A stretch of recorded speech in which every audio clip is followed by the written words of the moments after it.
Man, I have seen some greasy things by the Liberals in the recent years, specifically the past few years.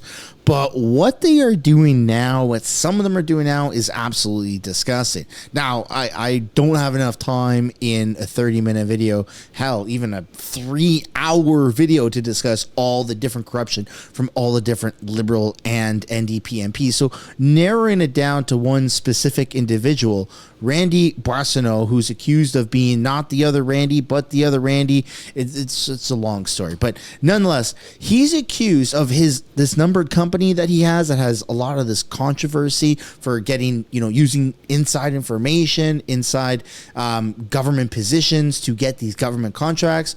He's under fire for basically forging documents or pretending for his company to be guised under Indigenous. He thought he could get away with labeling himself as a Indigenous owner of a business, which those who don't know gets you a lot of grants, different things, right? There's LGBTQSLI plus grants, there's Black women business owner minority grants, there's a whole bunch of different grants that Canada offers, but a big grant that you get is being an Indigenous business owner.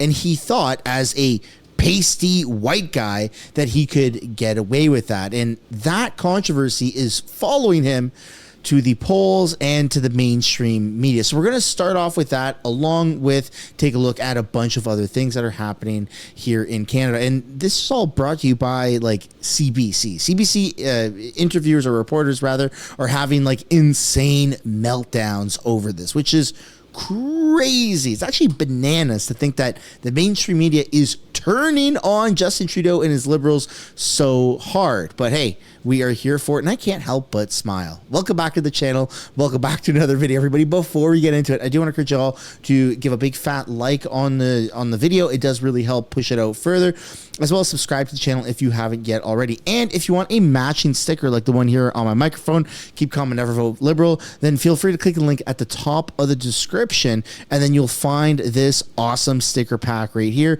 And if you use code SUNSHINE, you might actually get 15% off. Now, without further ado, let's get into this horrible situation that the Liberals have found themselves in. Donald Trump's seemingly endless series of controversial cabinet picks quickened the pulse of American politics this week and threatens to have significant consequences on this side of the border. Meanwhile, Conservative MPs are leaking their discontent about their leader to Radio-Canada. Jagmeet Singh makes his pitch to deal with affordability concerns, and a cabinet minister apologizes for not being clear enough about his family's indigeneity. I want to say unequivocally that I apologize for not being as clear about my family history. I apologize that I wasn't as clear as I could have been, and I apologize if that particular way of referring to myself, I apologize that it was inaccurate. I apologize unequivocally, and I'll end it there. Now, what makes this extremely disingenuous, other than the fact that that is absolutely disgusting, to pretend to be Indigenous or to pretend to be anything just to get government grants, especially when you work for the government, is the fact that he's only apologizing because he's been caught. If this went unnoticed, you can bet your bottom dollar that he would not be saying, you know what, I've made a mistake. I accidentally pretended to be Indigenous and accidentally filled out forms to qualify for Indigenous grants from the government, and then it got dished out to me, and since nobody has noticed anything of how this is so factually wrong, I'm taking it upon myself to apologize. I just don't see how that would actually be a scenario, but hey, leave it to the Liberals to find themselves, neck deep in actual crap. Here we go. Fred, let's start with you. This was the issue you wanted to talk about. Randy Boisso saying he's sorry for not being clear enough. His former business partner applied for federal contracts claiming they were an Indigenous-owned business, which Randy Boisso says he knew nothing about. And he was identified as a Liberal by the Liberal Party as an Indigenous candidate, which he corrected in 2019. But now he's in this mess despite other people are saying it, not him. What do you make of this? Well, it's odd that you have all these entities unrelated saying the same thing, right? Like, it's got to be rooted in something. What's it coming from? And there's been a pattern with this minister that I think is very problematic for the Liberals right now. Like you said, his business, when he was running the business back in 2020, said that it was a wholly Indigenous-owned business. Mm-hmm. He was the owner, so. How did that branding happen? He was a co-owner because his business partners caused him no end of troubles, right? Sure. But it's wholly owned is what the phrase was too. So it just doesn't add up. And then the Liberals, the party putting it out, and he sits in sat in the Indigenous caucus as well with the Liberals, which, there's allies of Indigenous and other groups that sit in caucuses. Right. That's not a major flag there. But it just... I am not buying the fact that, even if it wasn't Randy that actually filled out the paperwork, maybe he's trying to pass the buck onto somebody else. I'm just not buying the fact that his literal business partner was like, hey, you know what? I think we can get free government money by claiming that our business is Indigenous, and I'm not going to pass this by my business partner, which would greatly benefit the both of us.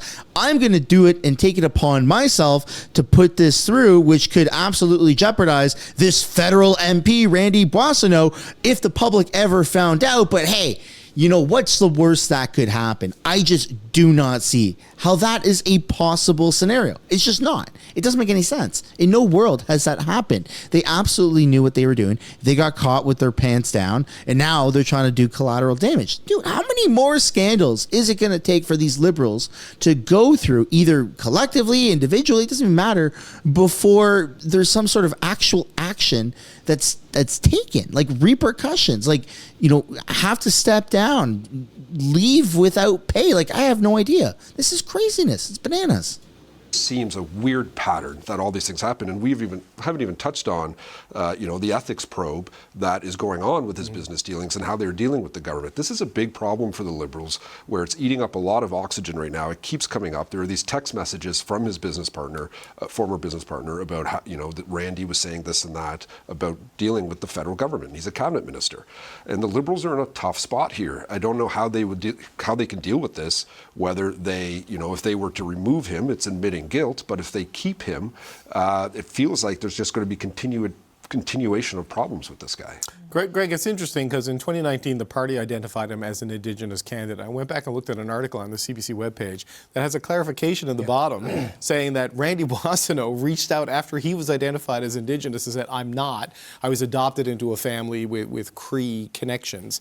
And it's either he has been very unclear or other people keep making the mistake, but either way, it's not going away. And he apologized today, and Pierre has called it a fake apology from a fake minister who working for a fake prime minister. Where does this one go, do you think? Don't bogart my spin, Cochrane. That's like the... Sorry, man. I'm trying to put the facts out there as they're known. In prep for this, when I heard this, what Fred wants to talk about, I found a correction September 5th, 2019, more than 5 years ago, that said everything that Randy said. So I would say, if I were the Liberals today, I don't know if I would have put the minister out like that. I would have just been sending that screen cap, September 5th, 2019, where it lays out everything that he says he's not Indigenous. So I would have just pushed that. I have a different view on communications on this, where there are some things that you don't need to do to add more oxygen. Fred, the Liberal Party has 99 problems. I don't see this as one of, look, I think that people claiming false identity is probably part of this, and it's really bad, and there's lots of examples, so people think that they're going to find a theme around this. I'm not sure outside of post media, this is getting a lot of play. It's confusing and convoluted, and yes, there may be issues around the business part of this, but I think Minister Boisso made this very clear in a correction that was published more than 5 years ago. But Mel, what's interesting is I went looking through the archives to find an instance where Randy Boisso claims Indigenous identity. And beyond saying I was adopted into a family, and it's gone from Cree lineage to Métis lineage, I have no clear explanation of that.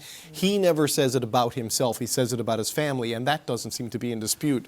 But here we are. And what do you make? No, but the fact that someone from his business, which does not have 10,000 employees, like it's not a super massive and extremely profitable business that he owns. It's one that's a bottom feeding, scraping the barrel business that he does his absolute best to try and take every single angle to get government grants. And hey, look, I respect the hustle for anyone doing that, but that's a massive ethics violation and a conflict of interest when you have inside information and inside, abilities and pull to basically make sure that those government grants get approved. This is a horrible abuse of power, and I personally think that it should be investigated. And if this was on the other side of the coin from any other party, if any other party was guilty of doing something like this, absolutely, there should be a full-fledged investigation launched into this. And they keep trying to figure out who this other Randy is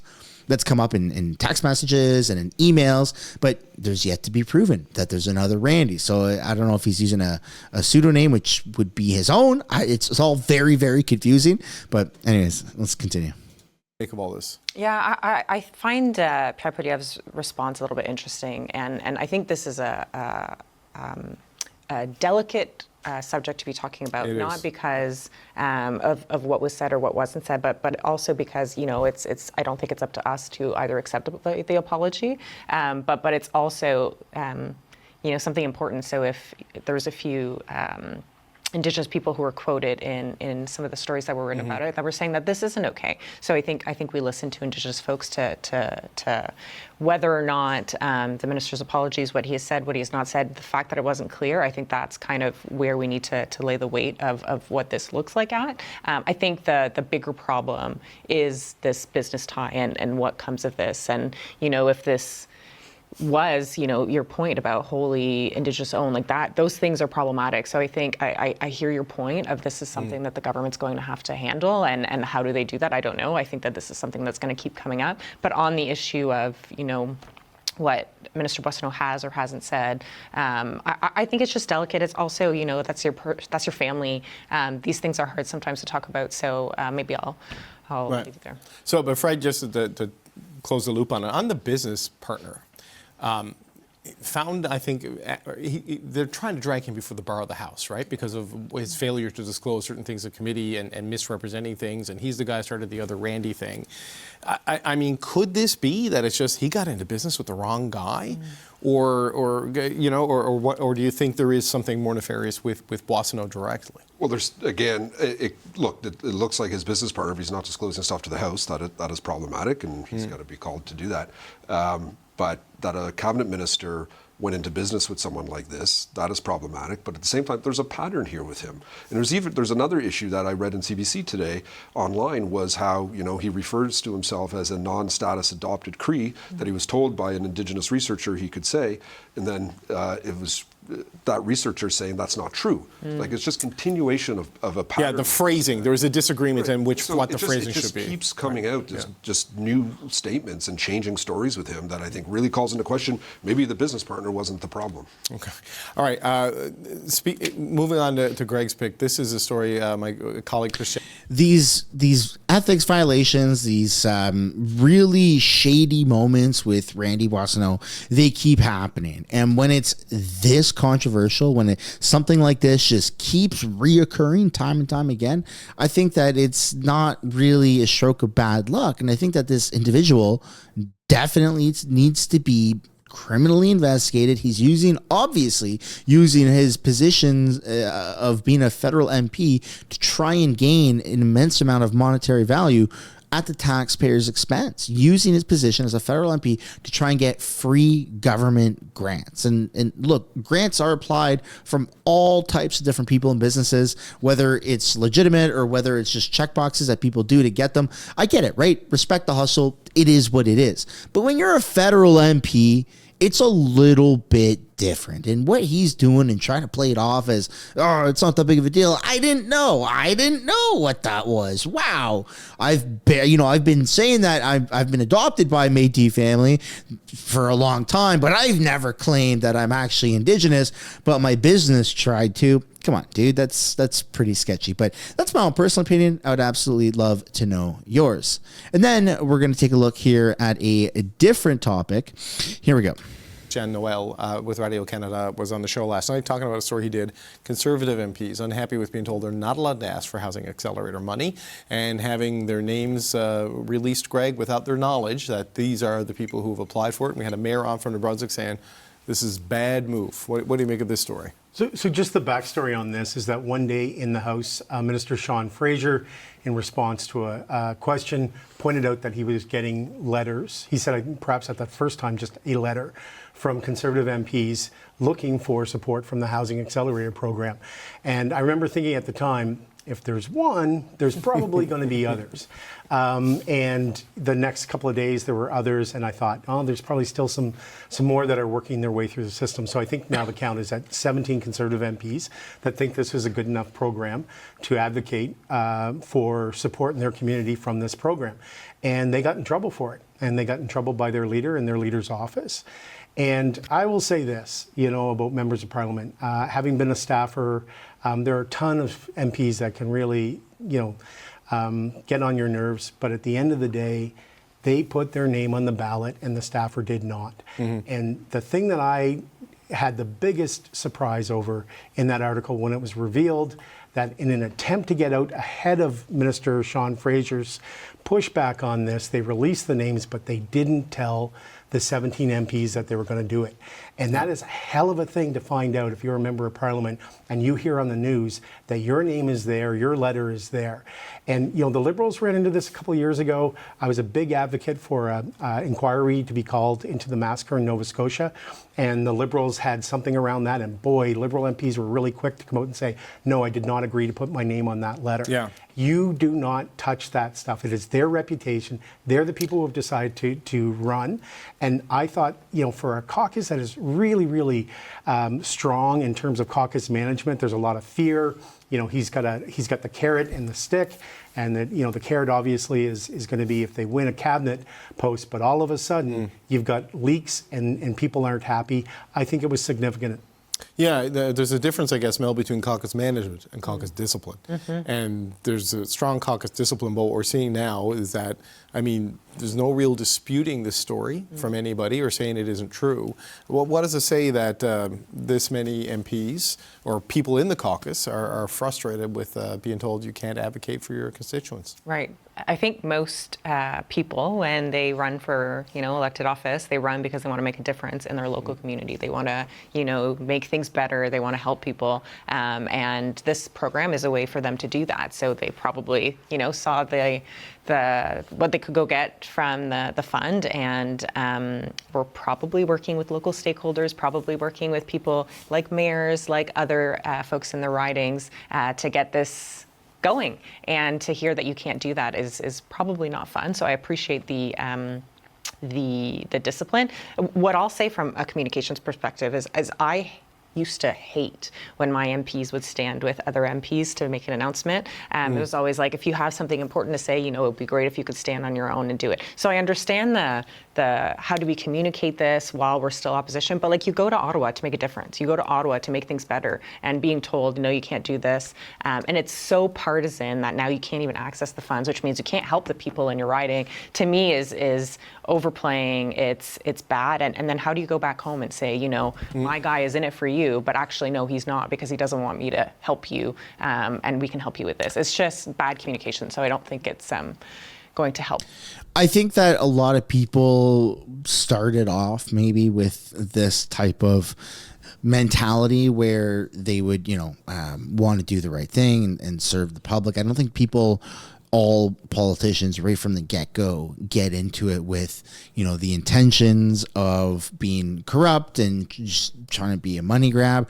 I do think that there are a lot of MPs out there that have the right intentions, but I think that it's a very disgusting game. And with the lack of actual government transparency, the public has been really sheltered from what these people are actually doing. I understand that Canada's privileged in the sense that we're on the olden ways of the Brits, and we have, question period and stuff like that, whereas America doesn't have that type of privilege, even though they have a completely different system.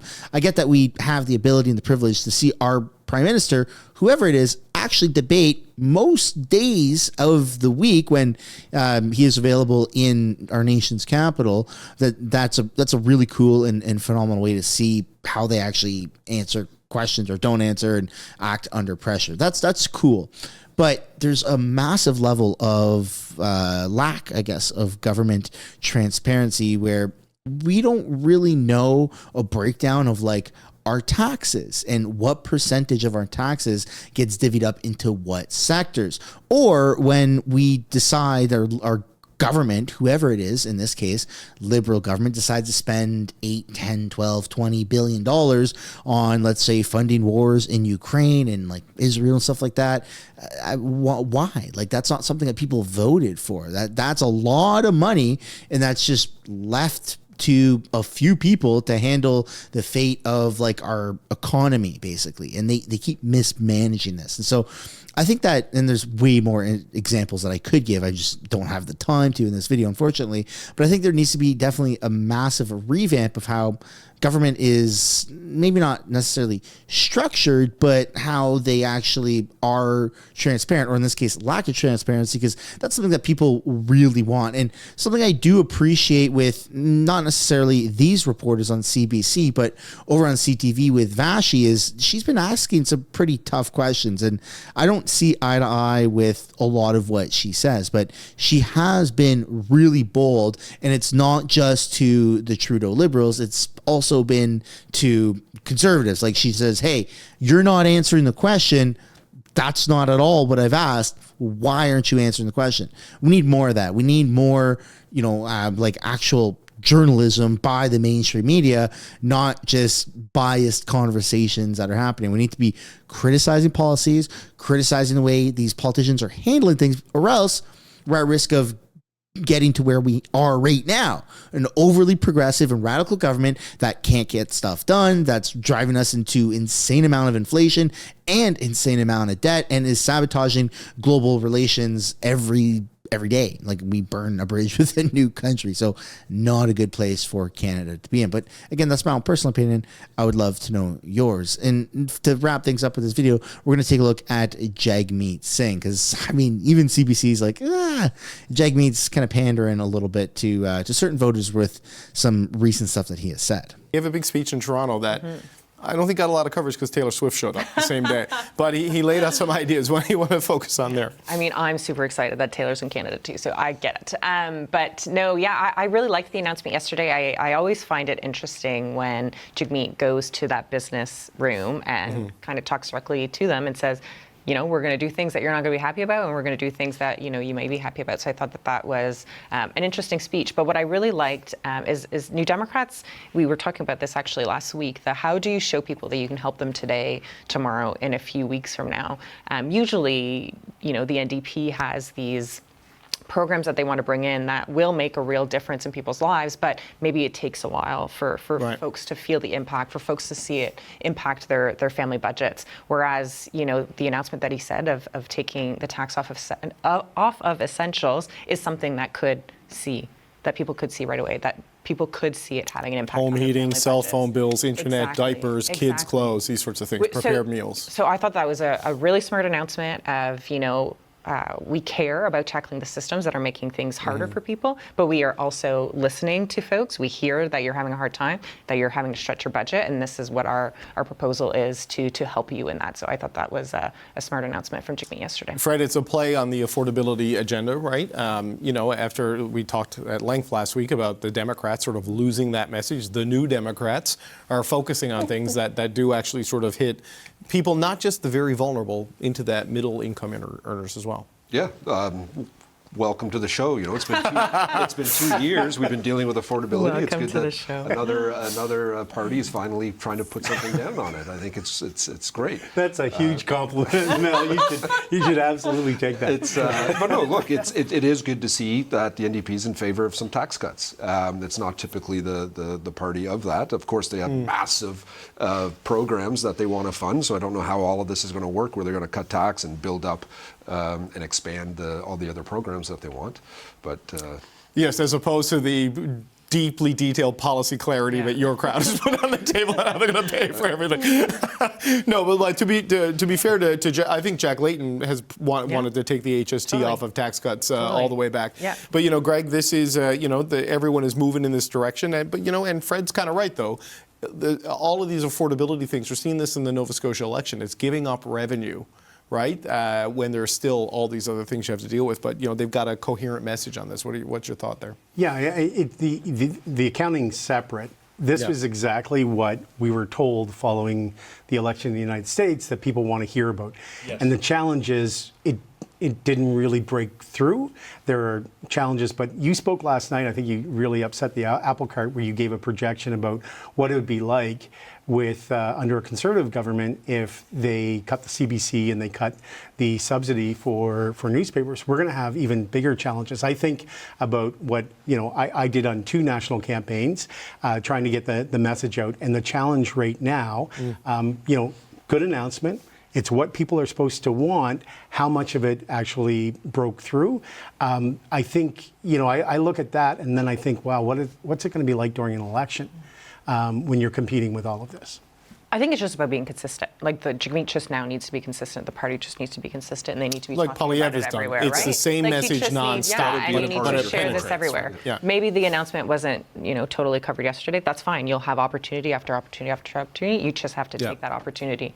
But the one thing that I also wanted to add was, while you talk about revenue, the NDP has a plan to bring in revenue that is a little bit different from what the Liberals have put forward. They've said that they're not afraid to go get money from those that they consider the ultra rich. So. Right. That's also something to consider when you're looking at balancing the cost revenue. Right. Okay. Look, I do want to. A lot has happened since we sort of digested the U.S. results last week. I've said this before, and I'll say it again.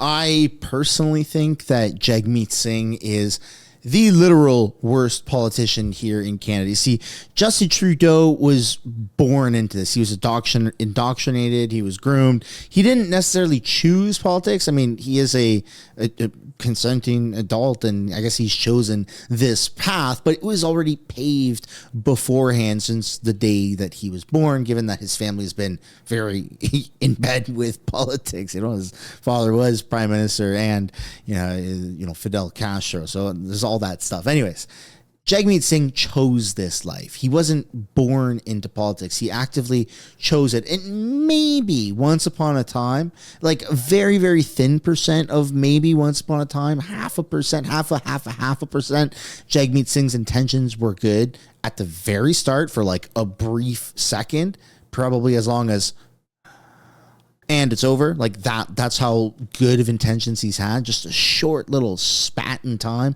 But right now, today, what Jagmeet Singh is doing makes him the worst politician in Canadian history. He is holding 41 plus million Canadians hostage to a government that nobody voted for. Nobody voted for this, ongoing or ever existing NDP Liberal Bloc coalition. Nobody voted for Jagmeet Singh's radical policies for him to basically grab Trudeau by the gonads and squeeze it as hard as he can in order to get out of it what he wants. Now, that's unfortunately the game of politics. I don't agree with it, and that's why I think there should be a lot more transparency and people should be held accountable a lot more than they are right now, or I guess held accountable, period, would be a step in the right direction, because we haven't actually seen any politician, if not ever, at least in a very long time, be held accountable. But I really, really think that Jagmeet Singh not only needs like an investigation launched into him, but people really need to just remove the blinders that some people have that support the NDP. He's not the guy that's going to fix your problems. He's not the guy that supports unions. Jagmeet Singh is after himself and his own greed. He wants to get his pension, and then you're not going to see him. Once he loses the next election, because he somehow likes to promote the fact that he's going to be the next Prime Minister of Canada, once he realizes and proves to the world that that is not going to happen in a million years, he will likely drop out of politics because he's got his pension and he just wants to leave on what he would consider a high note. And that, along with many other reasons, makes him, in my own personal opinion, that's shared by probably quite a few people, let me know if you guys agree with this, the worst politician in Canadian history. Now, this is the end of the video. I hope you enjoyed it. I hope you got some takeaways from it. If you did, I'd like to encourage you guys to smash the like button and subscribe, and I'll see you in the next one. Bye for now.